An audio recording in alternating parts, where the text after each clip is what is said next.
Story number 1. The Cursed Jersey of 1985. I found the jersey in an old thrift store on the outskirts of town, buried under a pile of forgotten sports gear. It was a faded red and white, the number 13 stitched on the back. I picked it up, shaking off the dust, and felt an odd chill run through me. The tag was worn, barely legible, but the name on the back stood out: Carver. I was 17, a high school linebacker dreaming of an NFL career. My old jersey had torn in last week's game, and I needed a new one before Friday's match. The store owner, a frail old man with milky eyes, refused to take my money.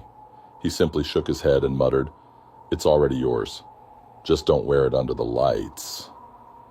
I laughed it off and walked out with my free jersey, eager to test it out. The moment I pulled it over my head, a wave of heat surged through me, like stepping onto a sun-baked field in mid-July. I flexed my arms, feeling stronger, more powerful. My reflexes felt sharper, my steps lighter. Maybe it was the excitement of a new jersey, or maybe, just maybe, it was something else. That Friday night, under the bright stadium lights, I played the best game of my life. I moved faster than ever, dodging tackles like they were in slow motion. I hit harder, ran stronger. It felt as if someone else was guiding me, as if my body knew exactly what to do before I even thought about it. My teammates noticed too. "Damn, Jackson," my best friend Tyler said after the game. "You were a beast out there." I grinned, but deep down I felt uneasy. I had never played like that before, not even in practice. It was as if my body wasn't entirely my own. When I got home, I tossed the jersey onto my chair and collapsed onto my bed, exhausted. That night I had the first dream. I was standing in the middle of an empty football field, the floodlights humming above me. A thick fog rolled in, swallowing the goalposts. A man stood at the 50-yard line, his back turned. He wore the same jersey as mine, number 13, Carver. He turned slowly, his face shadowed, but his eyes burned like dying embers. "You shouldn't be wearing that," he whispered. "It's mine." I woke up drenched in sweat, my heart slamming against my ribs. Just a dream, I told myself. Just nerves, but the next day, the bruises appeared. Black and blue marks covered my arms and torso, places I didn't remember getting hit. My mom gasped when she saw them at breakfast. "Did someone jump you after the game?" I shook my head, unable to explain. The next game came, and I wore the jersey again. The moment I stepped onto the field, it was like a switch flipped. I wasn't just playing, I was dominating. I could hear my own heartbeat, feel every vibration of the ground beneath me. But something was wrong. I wasn't controlling my body anymore. I tackled harder, almost too hard. I could see the fear in the other player's eyes. When I slammed into the opposing quarterback, I heard a sickening crack.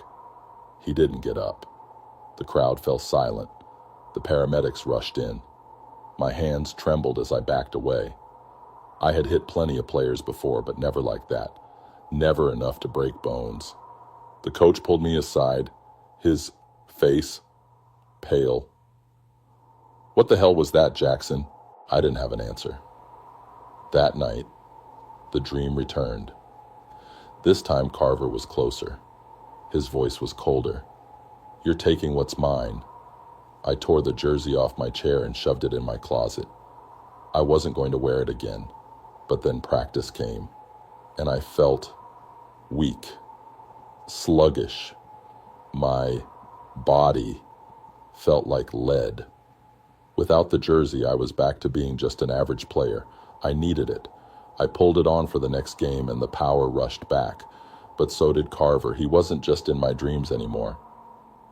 I saw him in the stands, in the empty locker room mirror standing behind me. His voice was in my head, whispering plays, guiding my movements. I wasn't just playing football, I was his puppet, and I couldn't stop. The breaking point came during the state championship, the final play. The other team's star running back charged towards me. I could have stopped him with a clean tackle, but my body moved on its own, faster than I intended. I hit him low, too hard, twisting his body unnaturally. He crumpled to the ground, unmoving. The silence was deafening. Paramedics rushed the field. Coaches yelled. I stood frozen, staring down at my hands. "You see now?" Carver's voice echoed in my head. "It was never about you." I ripped the jersey off and ran. I ran out of the stadium into the night, my breath ragged. The jersey burned against my skin, searing hot. I drove straight back to the thrift store, but the building was gone. Just an empty lot covered in dead grass. I dug my fingers into my scalp, trying to make sense of it. I didn't go back to football after that. I told my coach I was done. My mom didn't understand. Neither did Tyler. But I knew that jersey wasn't normal. I buried it in the woods behind my house that night, 6 feet deep. I poured gasoline over the dirt and lit a match, watching the flames consume the earth. The next morning, I felt lighter. My body ached, but it was my own again. The bruises faded, the whisper stopped, and for the first time in months, I slept without nightmares. Years later, I drove past the old stadium on a rainy evening. The lights were dim, the bleachers empty. I pulled over, staring at the field where everything had gone wrong. A group of kids played under the dull glow of the floodlights. One of them wore a red and white jersey, number 13. I clenched the steering wheel, my pulse hammering. The kid turned slowly, just enough for me to see the name on the back. Carver. I drove away without looking back. Story number 2, fourth quarter, haunting the ghost of MetLife Stadium. I never believed in ghosts, not until that night in MetLife Stadium. It was my rookie year with the Giants, and I was just a backup kicker, barely making my way onto the roster. We had a late-night practice session, and I was the last one on the field, trying to perfect my accuracy. The stadium, usually deafening on game days, was eerily silent. Just the occasional hum of the floodlights and the distant rustle of the wind sweeping through the empty stands. I lined up for a kick, adjusted my stance, and took a deep breath. As I swung my leg, a sharp whisper cut through the silence. "Miss." My foot struck the ball wrong. It wobbled midair, slicing wide to the left. I froze, my pulse spiking.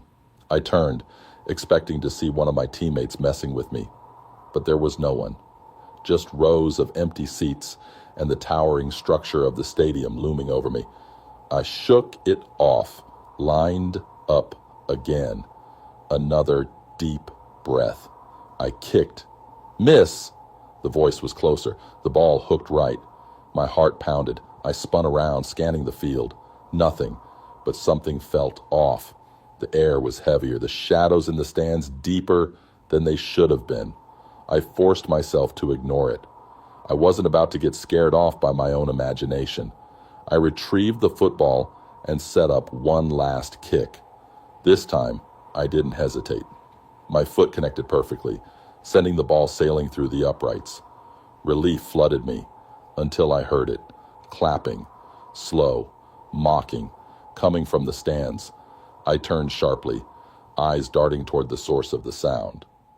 There, in the dim glow of the stadium lights, a lone figure sat in the front row, hands resting on his knees.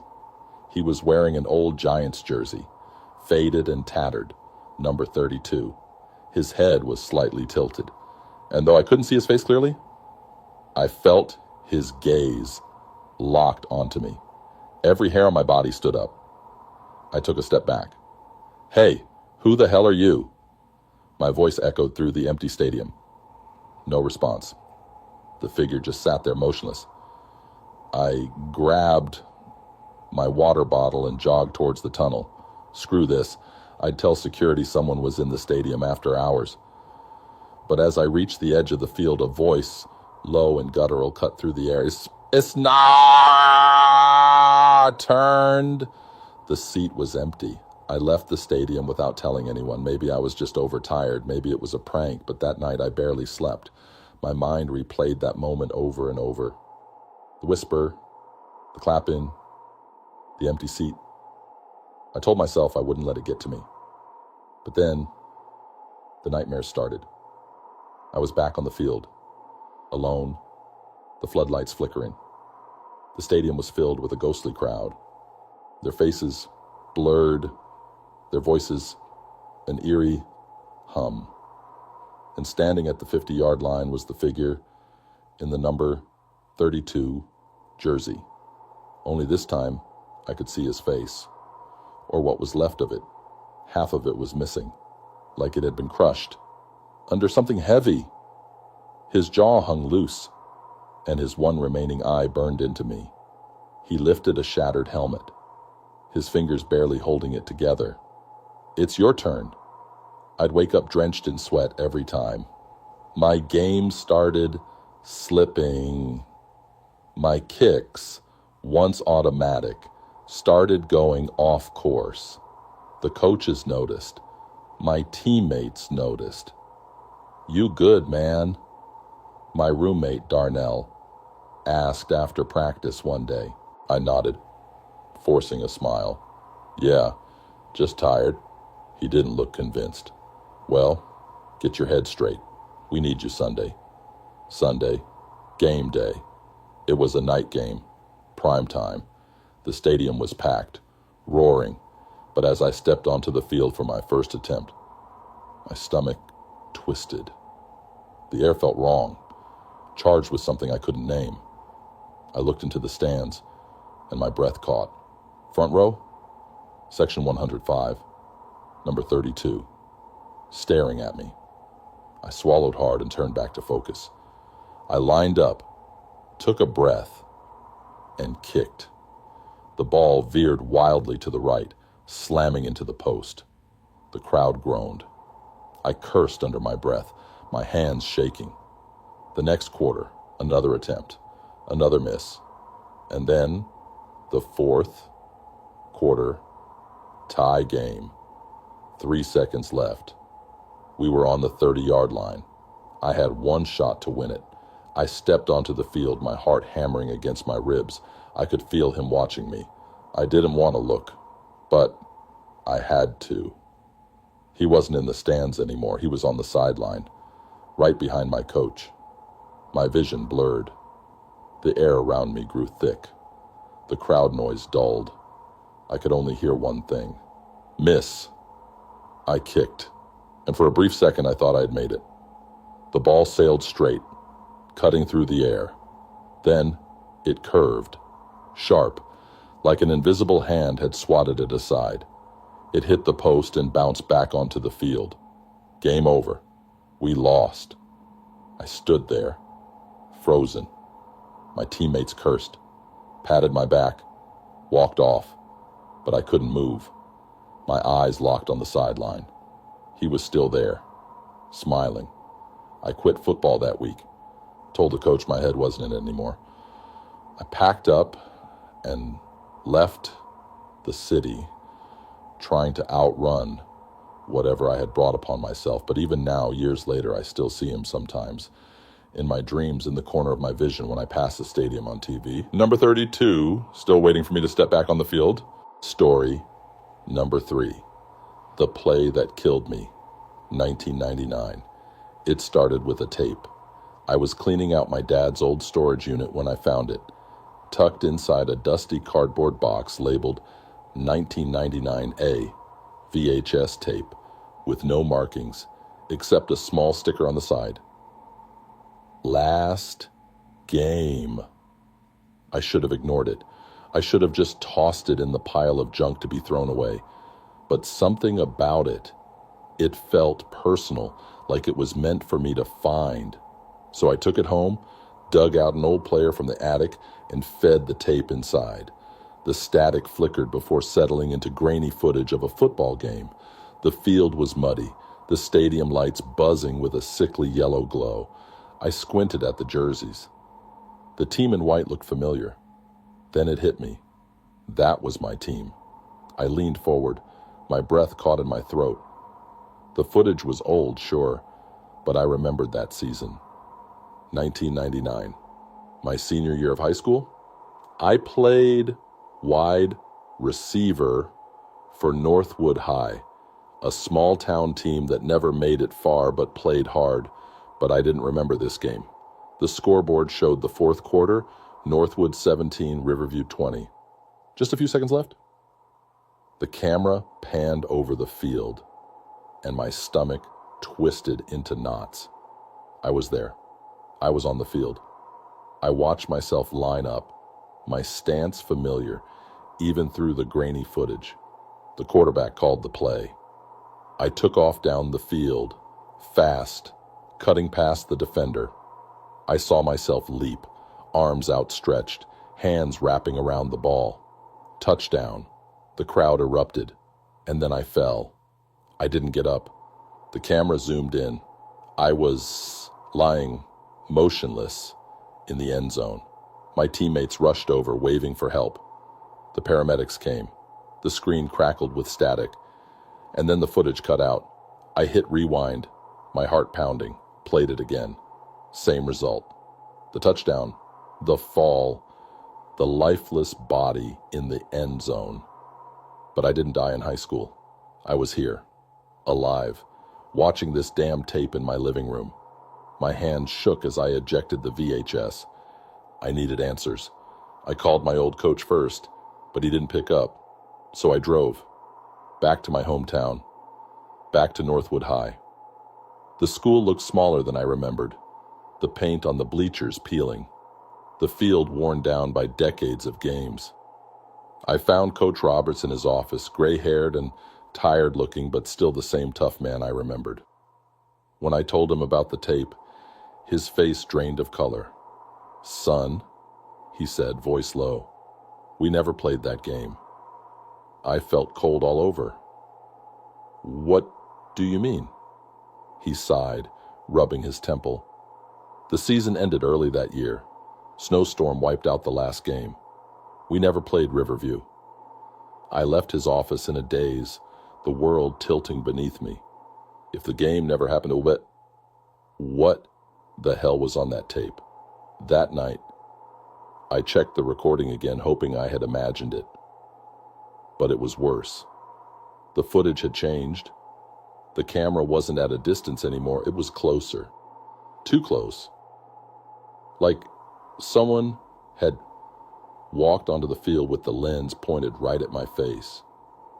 I watched myself lie there, my eyes half open, my lips moving like I was whispering something. The crowd had vanished. My teammates, gone. Just me and the cameraman. The sound crackled. Faint at first, then clearer. A voice, my voice. "He's coming." The screen cut to black. I couldn't breathe. My hands were numb. I checked the timestamp on the tape. The footage ended at exactly 11:17 p.m. I glanced at the clock on my wall. It was 11:16. A knock sounded at my door. My heart slammed against my ribs. I turned slowly, my breath shallow. Another knock, louder this time. I grabbed my phone, dialing 911 with shaking fingers. But there was no signal. My TV flickered, the screen filled with static. Then for a brief second, the footage returned. Not the game, not the field. My front porch. Someone was standing there, wearing a Riverview jersey, number 88. The same number I saw in the footage, the one who had tackled me before I fell. The knocking turned into pounding. The lights in my house flickered. My breath came in short gasps.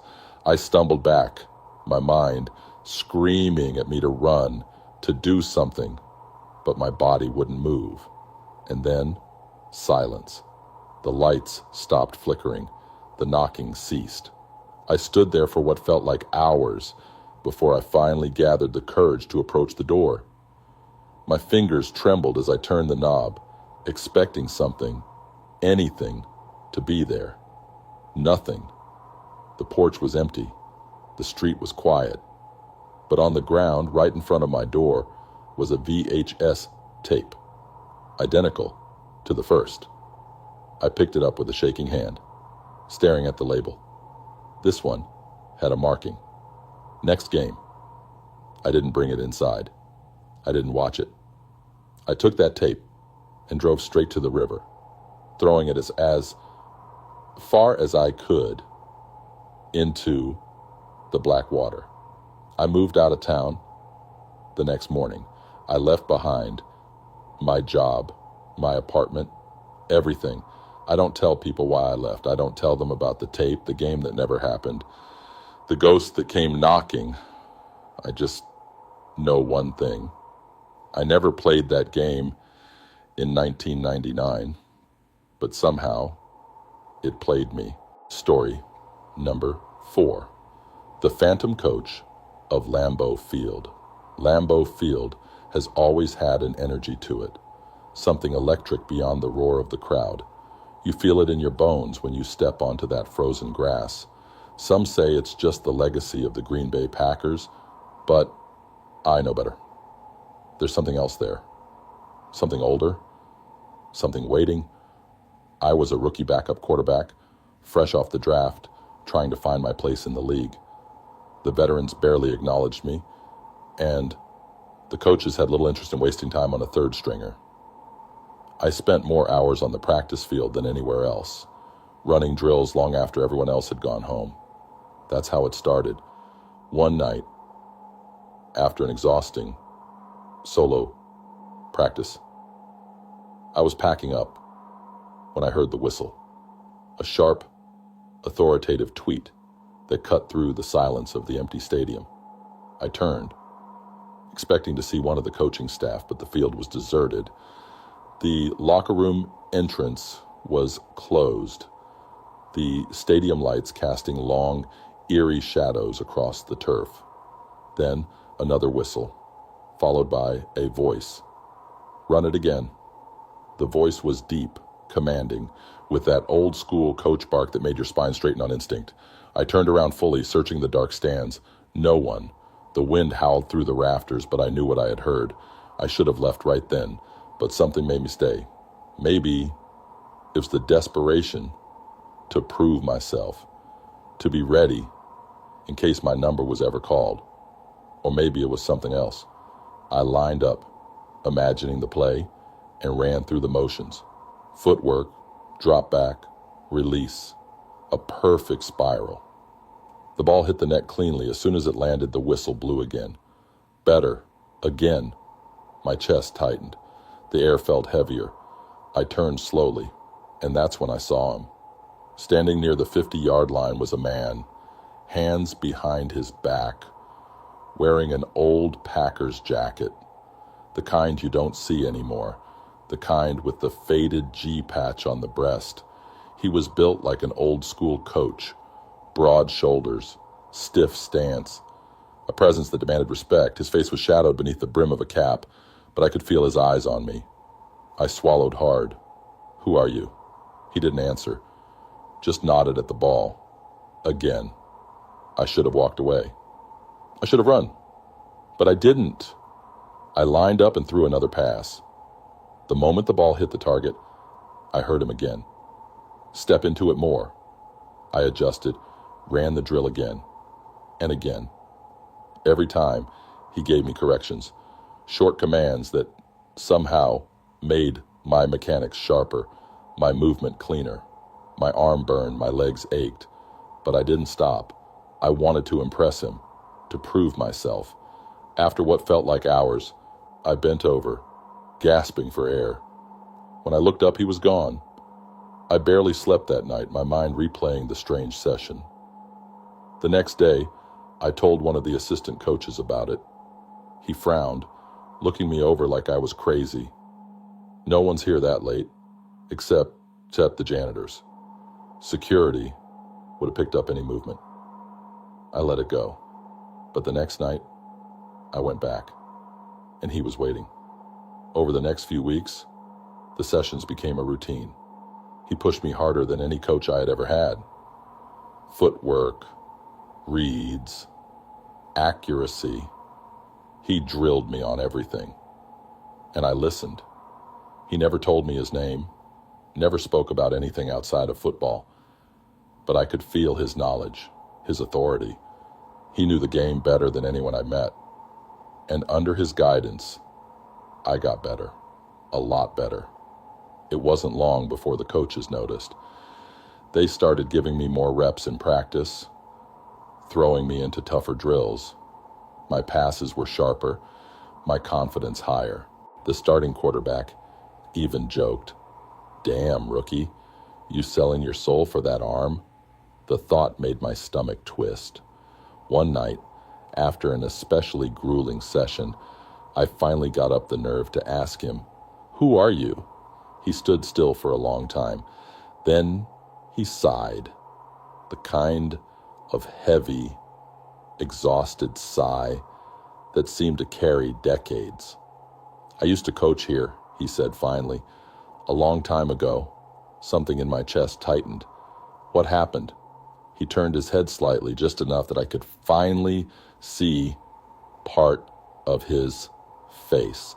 His skin was pale, almost gray. His eyes were deep-set, hollow, like a man who had spent too many years in the cold. They forgot me. The wind howled through the stadium. I stepped back. The air felt thick, heavy. I suddenly remembered something, an old story I'd read about a coach from the 1960s, a man who had pushed his players so hard in practice that one collapsed, died right there on the field. The team never recovered.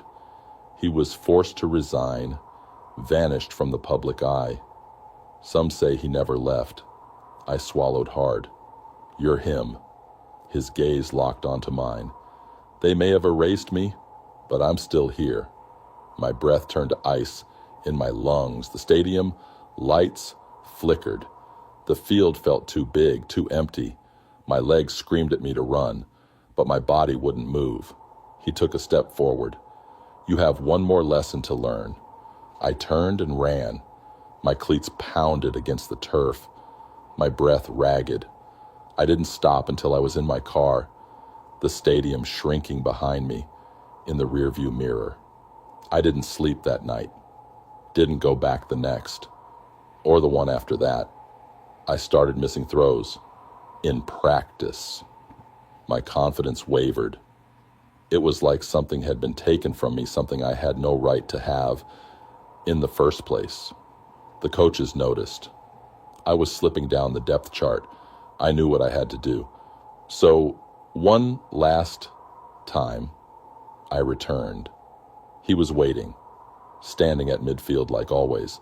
The wind howled, the stadium lights buzzed, but this time there was something different in the air. "You came back," he said. I swallowed. "I want to make a deal." A slow grin spread across his face. "You already did." The lights flickered, the world blurred. And suddenly, I wasn't standing on the field anymore. I was watching from the stands, and someone else was wearing my jersey. I tried to move, tried to shout, but no sound came from my throat. My body felt frozen, locked in place.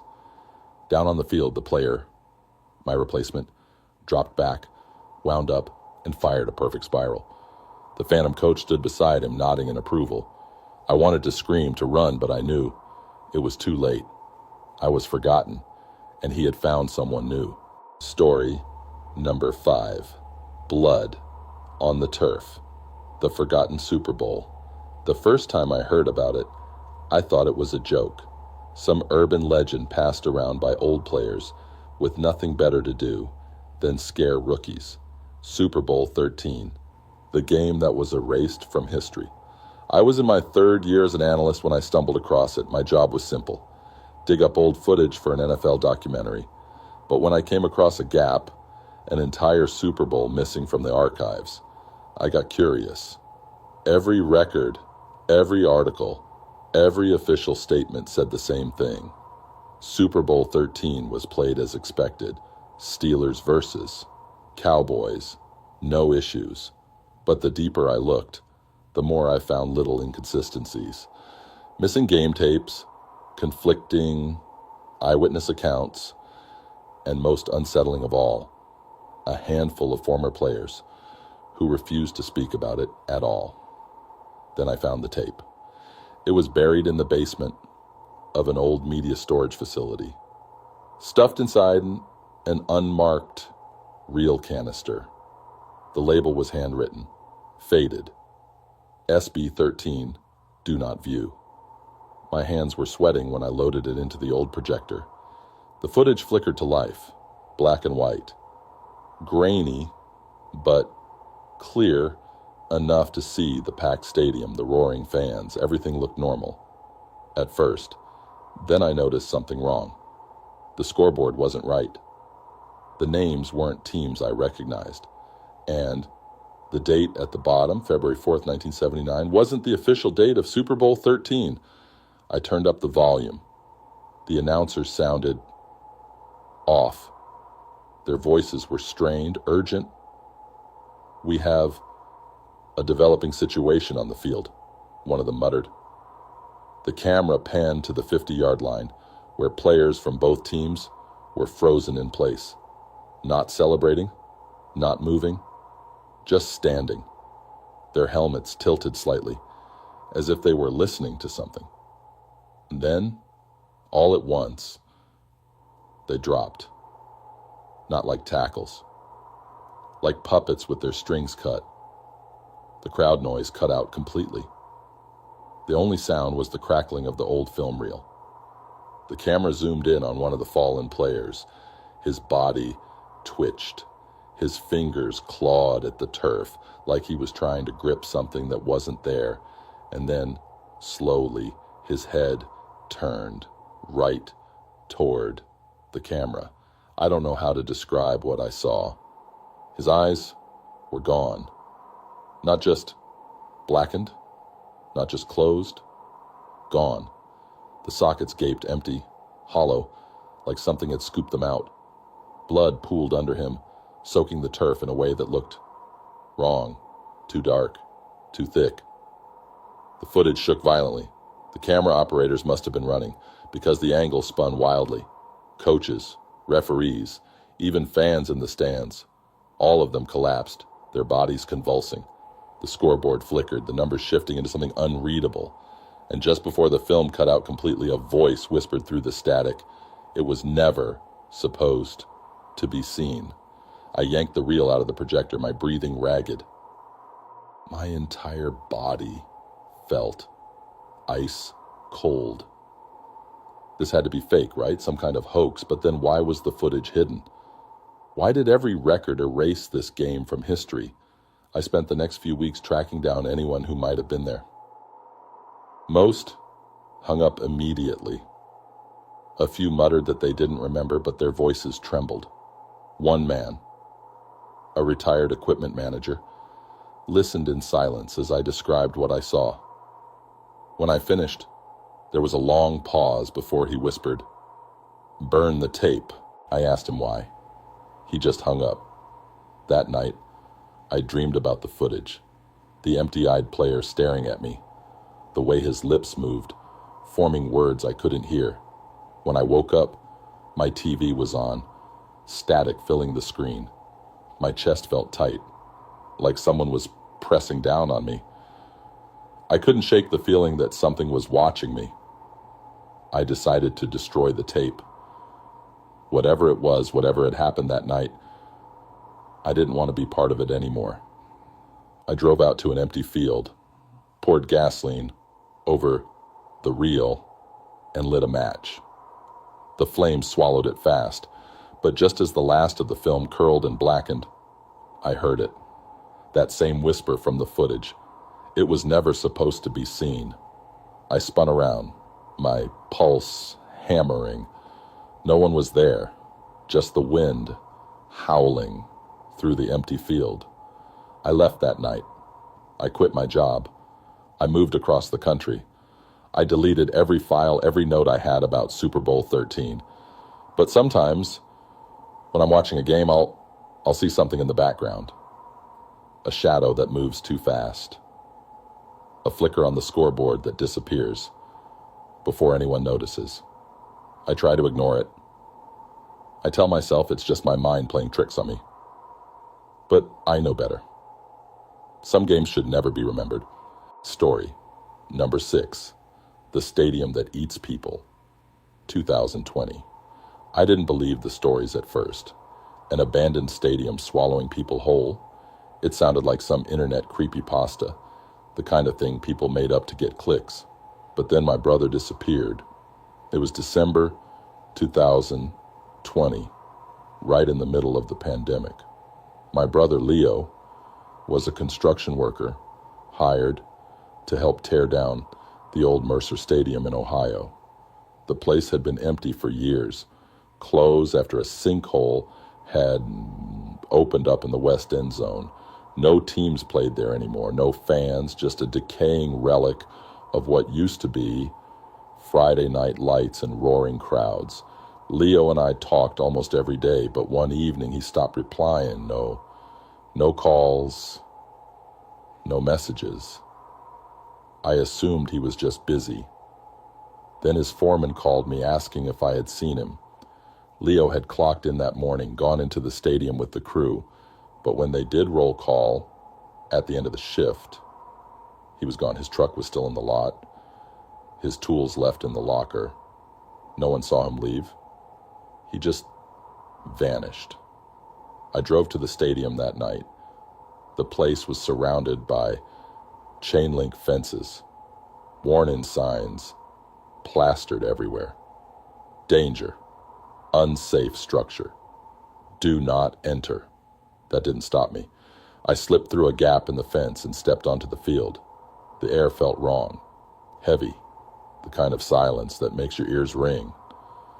The stadium was massive, towering over me like a sleeping beast. The floodlights, though broken, seemed to loom as if they could flicker on at any second. I called Leo's name. My voice echoed through the stands. Nothing, just the hollow wind and the distant rustle of something moving where no one should be. Then I saw it. His hard hat, lying near the collapsed west end zone. I ran to it, my breath coming in sharp bursts.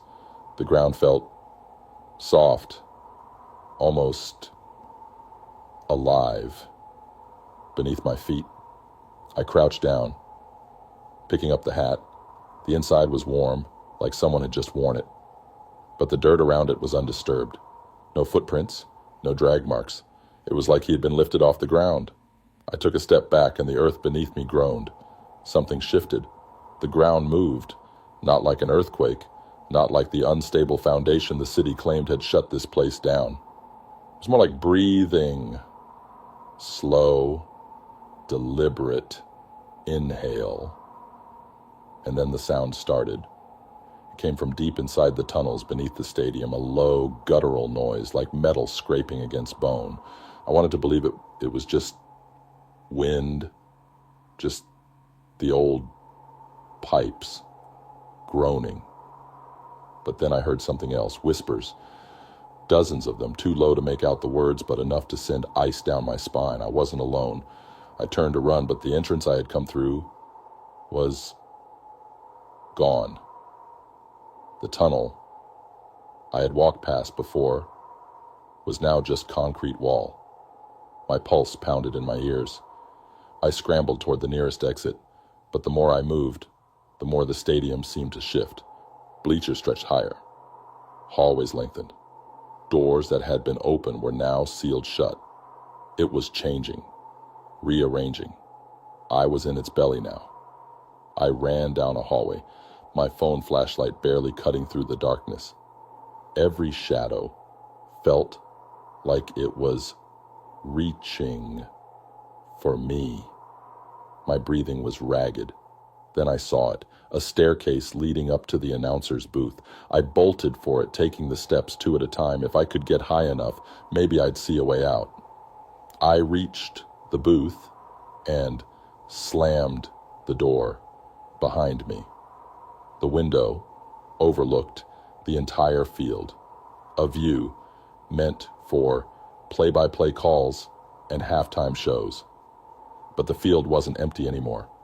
I saw figures, dozens of them standing in the middle of the turf. Their bodies were twisted, elongated, like something had stretched them too far. Their heads lolled at unnatural angles.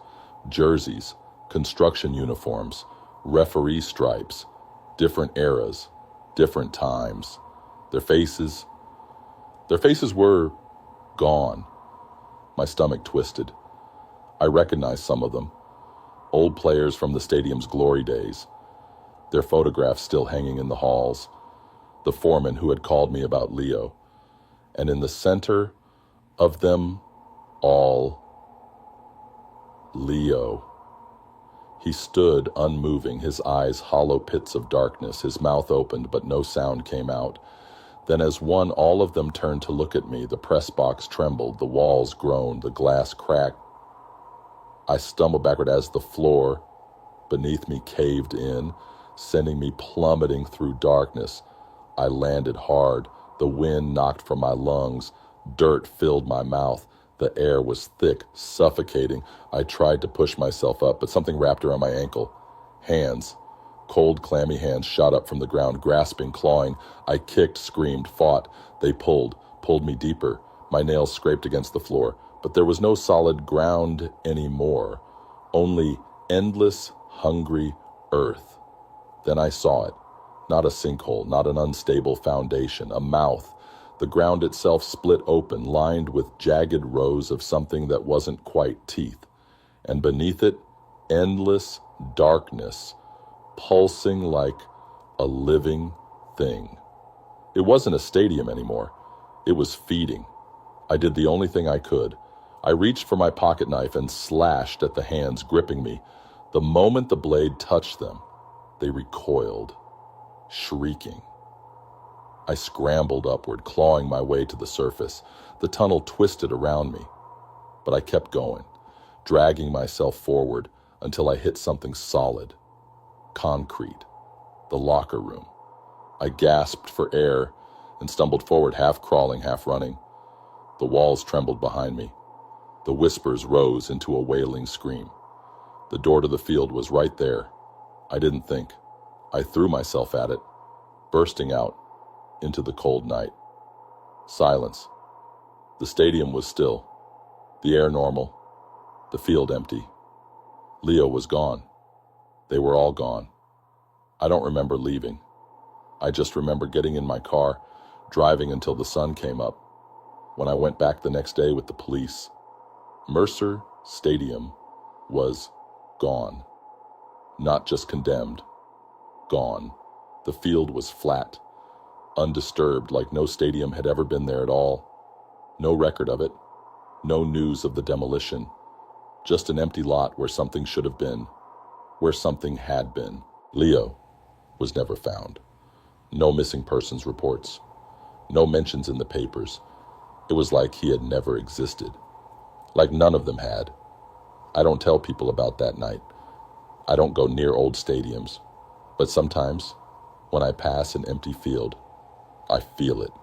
The pull, the hunger. And I know it's still out there, waiting for someone else to walk in. Story number 7. The quarterback who never left. It was supposed to be my big break, a chance to step onto the field as the new backup quarterback for the Denver Broncos. After years of grinding, I was finally here. But from the moment I arrived, I felt it. Something was off. The locker they assigned me had a nameplate that had been half scratched off. The equipment guy handed me my jersey, pausing for just a second before saying, "You got his number." I asked who, but he just shook his head and walked away. I should have let it go. Practice was brutal, as expected, but that wasn't what got to me. It was the field. The way the grass felt wrong under my cleats. Too soft in some places, like it wasn't fully solid.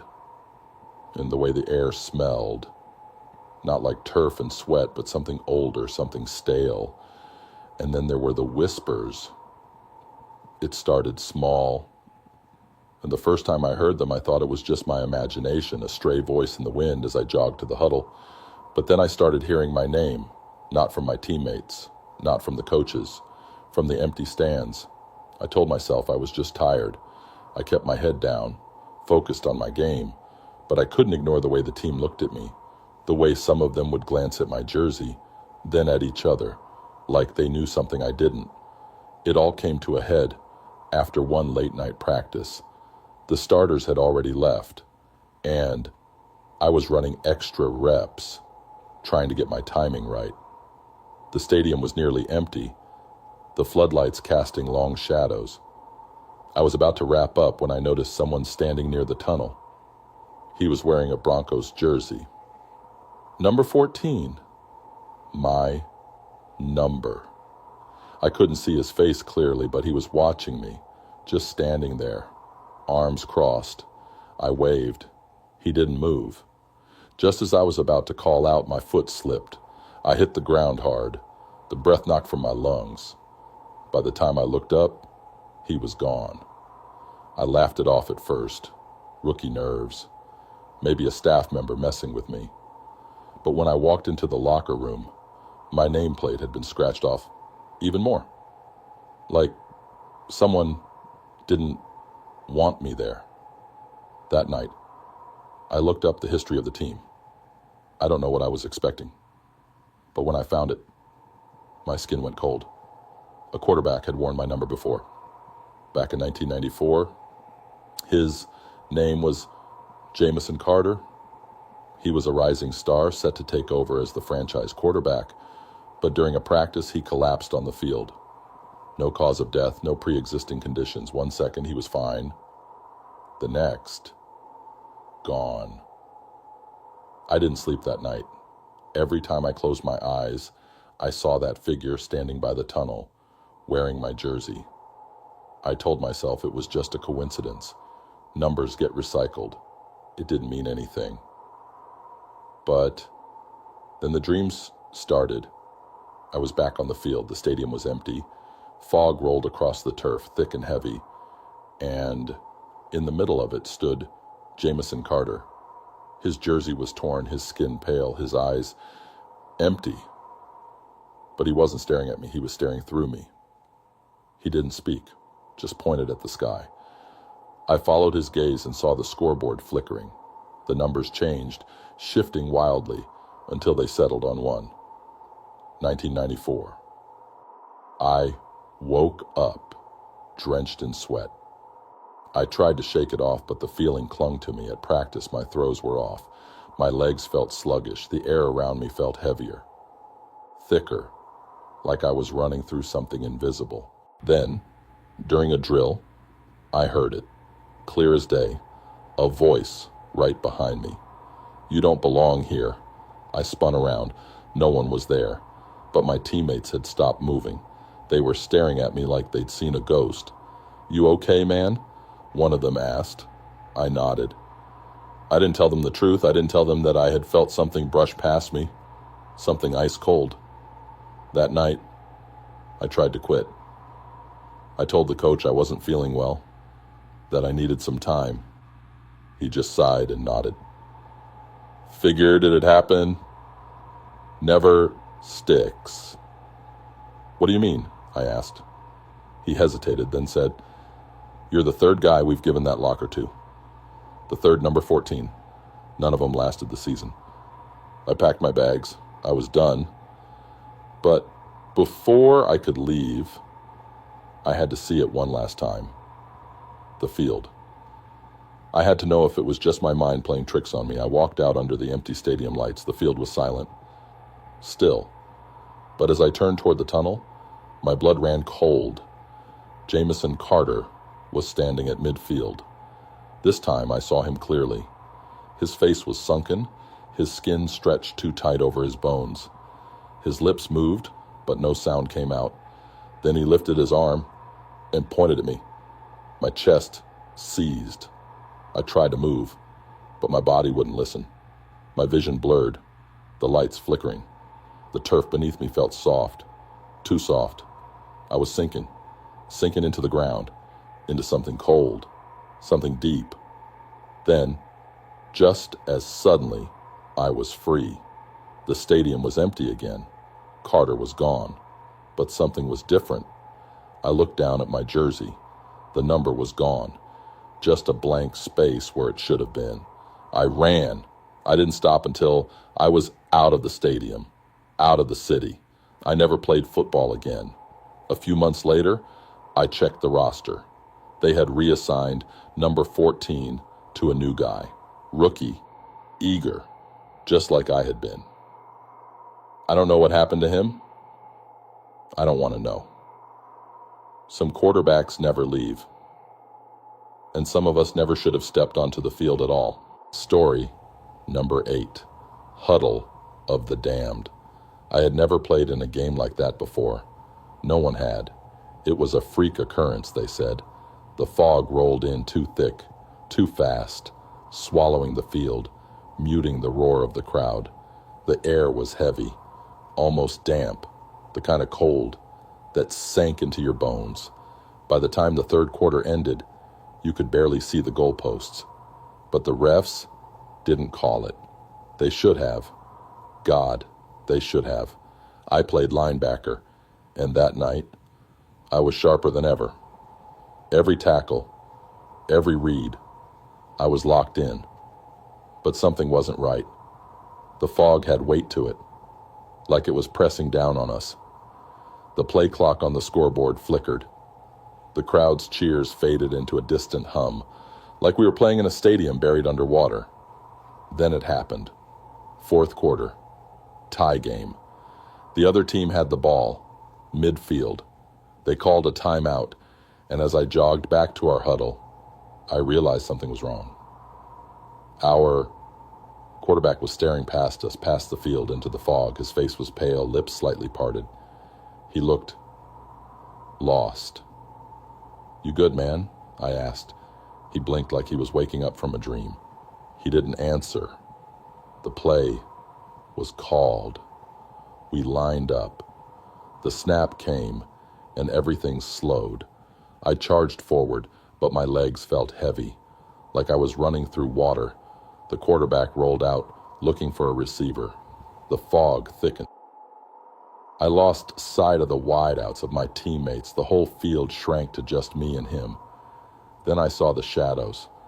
Not players, not people. Things. They stood along the sidelines, just out of reach of the stadium lights. Twisted figures, too tall, their limbs too long, their heads tilting at unnatural angles, watching, waiting. A whistle blew. The play was dead. I turned to my teammates, expecting someone else to have seen it, to say something. But they just stood there, silent, staring at me like I was the one acting strange. The next play, it got worse. The snap came, and the moment I moved, the fog swallowed everything. I couldn't see my hands in front of me. I stopped. Breath caught in my throat. The crowd was gone. The stadium was gone. And then, from the mist, figures emerged. But they weren't wearing the other team's jerseys. Their uniforms were old, leather helmets, faded numbers. Their faces were wrong.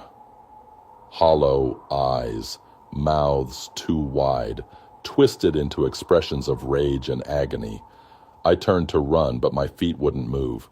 The nearest player, a massive lineman from another time, his jersey torn, his ribs visible beneath his shoulder pads, grabbed me by the face mask.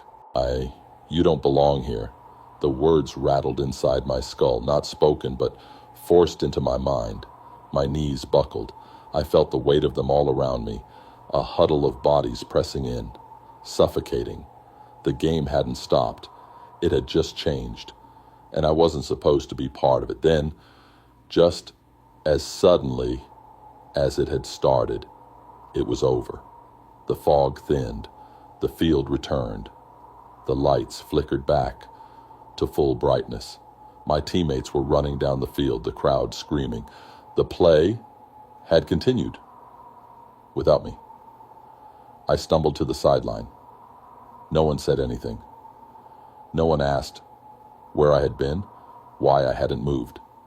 I looked up at the scoreboard. The clock had frozen at 3:33. The game ended in a tie. Something that shouldn't have happened. It was sudden death over time. But the officials refused to restart play. They called it an error.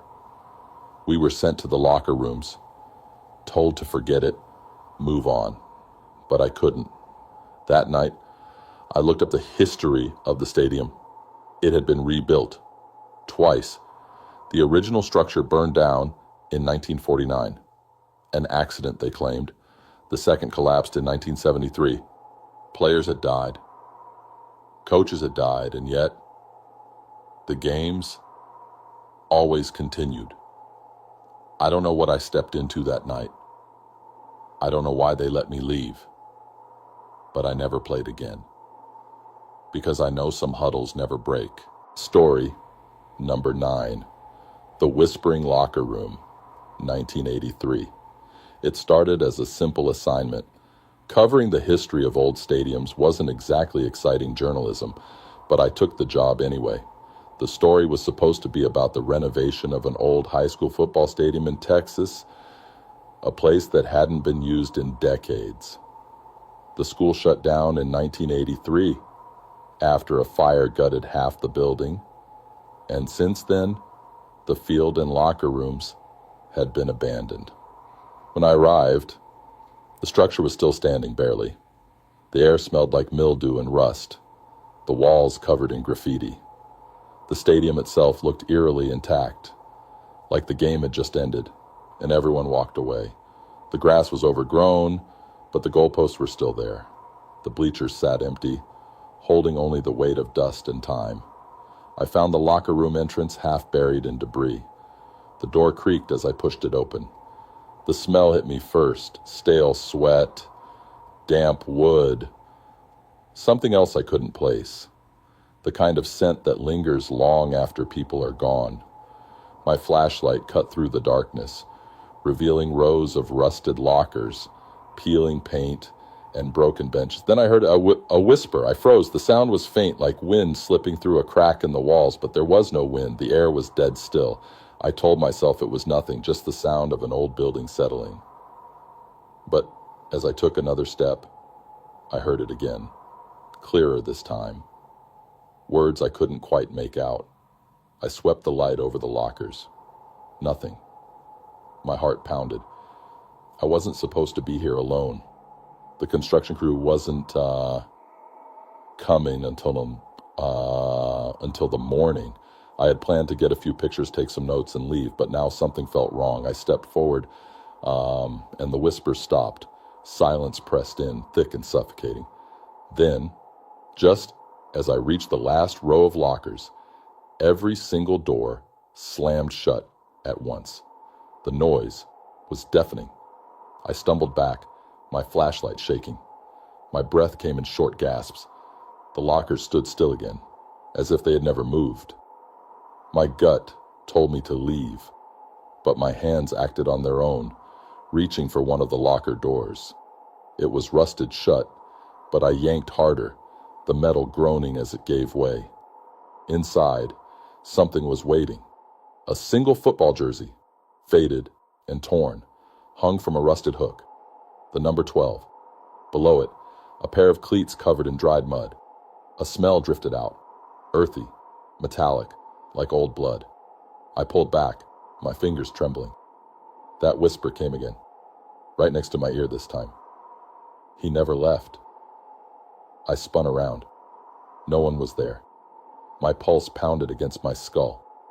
I knew I needed to get out. but my body refused to move. I turned back to the locker, and my breath caught in my throat. The jersey was gone. The cleats were gone. The locker was empty. I stumbled backward, the whispers rising again, overlapping, growing frantic.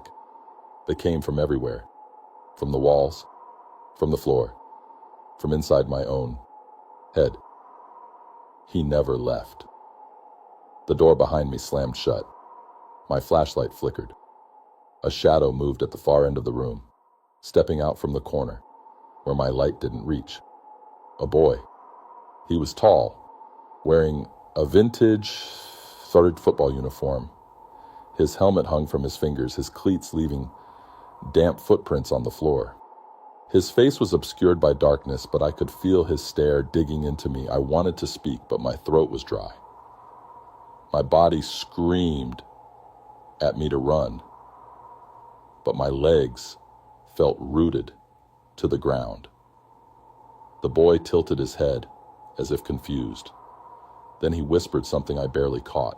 I didn't hear the whistle. My flashlight died. The room plunged into darkness. My breath came in ragged gasps. Then I heard footsteps rushing toward me, heavy, fast. I ran. I don't know how I reached the door, but when I burst outside, the air felt different. The night was too still, too quiet. I didn't stop running until I reached my car. My hands fumbled with the keys, and when the engine roared to life, I floored it. I didn't sleep that night. I sat in my motel room, staring at my notes, at the pictures on my camera. And that's when I saw it. One of the photos I had taken of the locker room, before the whispers started, before the doors slammed. In the background, half hidden in the shadows, was the boy, watching me. The next morning I called the city records office, asking if they had any archives about the stadium's history. An old clerk hesitated before finally saying, "You should let it go." I didn't. I kept digging until I found it. October 1983. A player had died during a game. A safety named David Kellerman. He had gone for a tackle, took a bad hit, collapsed on the field. No foul play, no medical condition.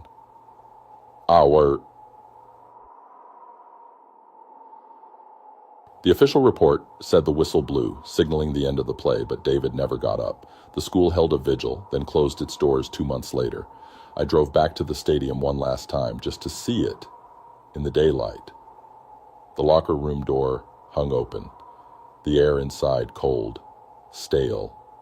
I stood at the entrance, listening, waiting. Nothing. Then, as I turned to leave, the wind picked up. Faint at first, then stronger.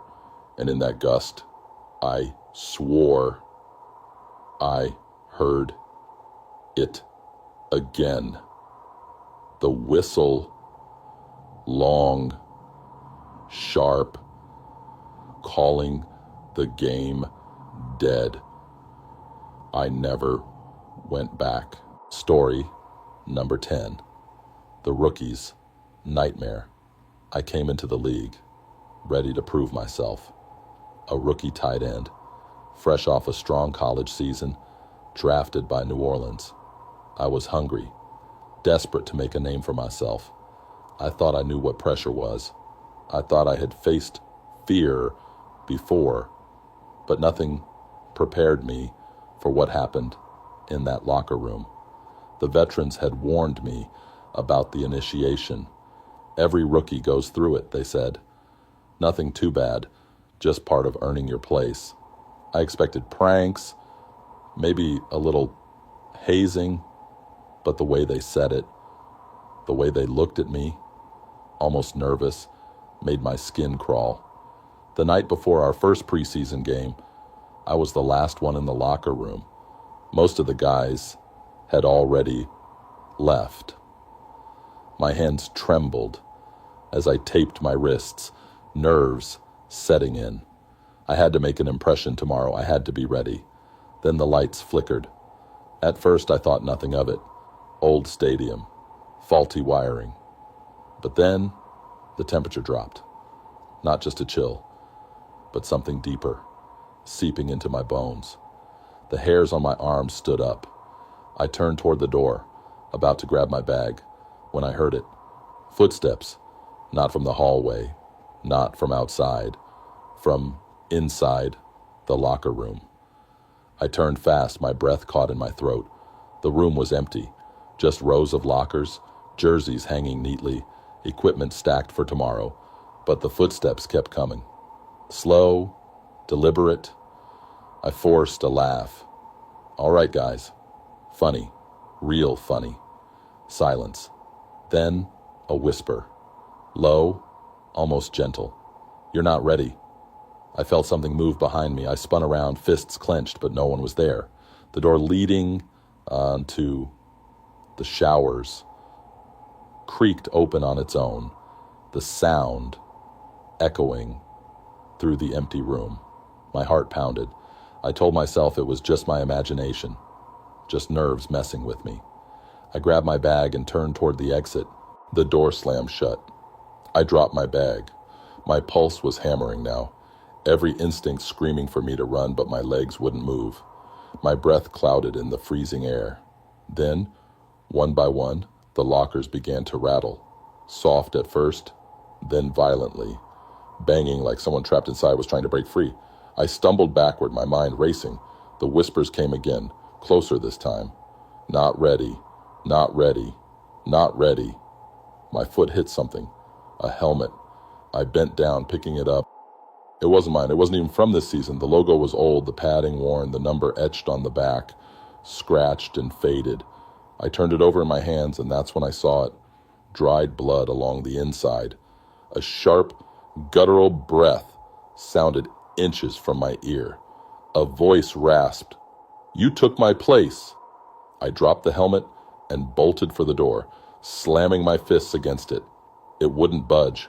My own reflection stared back at me in the small glass window. Wide eyes, face pale with terror.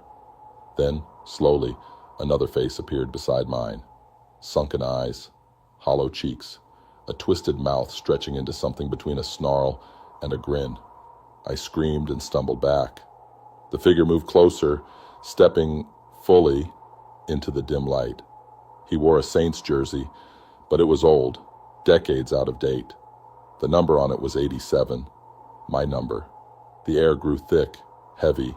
He stared at me, eyes filled with something worse than anger.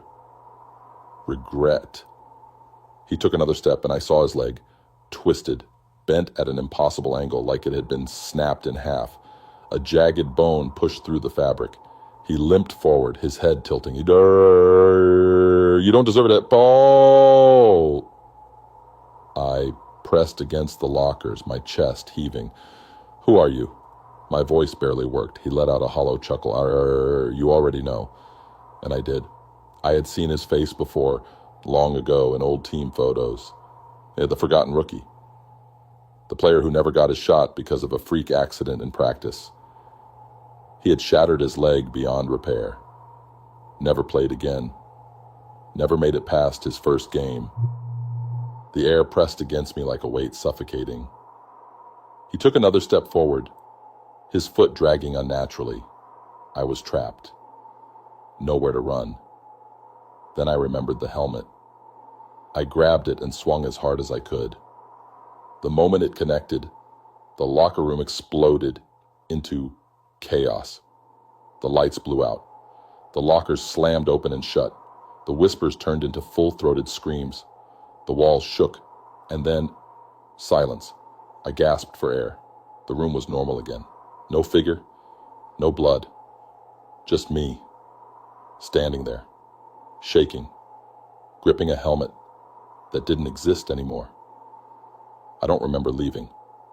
I don't remember getting to my car. But I do remember the next morning. When I walked into the locker room, my teammates were laughing, joking around like nothing had happened. But as I reached my locker, I froze. Sitting on the bench was a jersey. My jersey, number 87. Only this one was old. faded, and across the back, where my name should have been, was his. I never told anyone. I never wore that number again. Some rookies never make it, and some don't leave at all. Story number 11. The Cursed Playbook. Coaching was supposed to be my calling. I had spent years climbing through the ranks, grinding in small college programs, waiting for my shot. When I finally got hired as the offensive coordinator for a struggling pro team, it felt like my break had come. The team was a mess, barely scraping together a few wins each season. But I knew I could turn things around, or at least I thought I could. The playbook arrived in an unmarked box.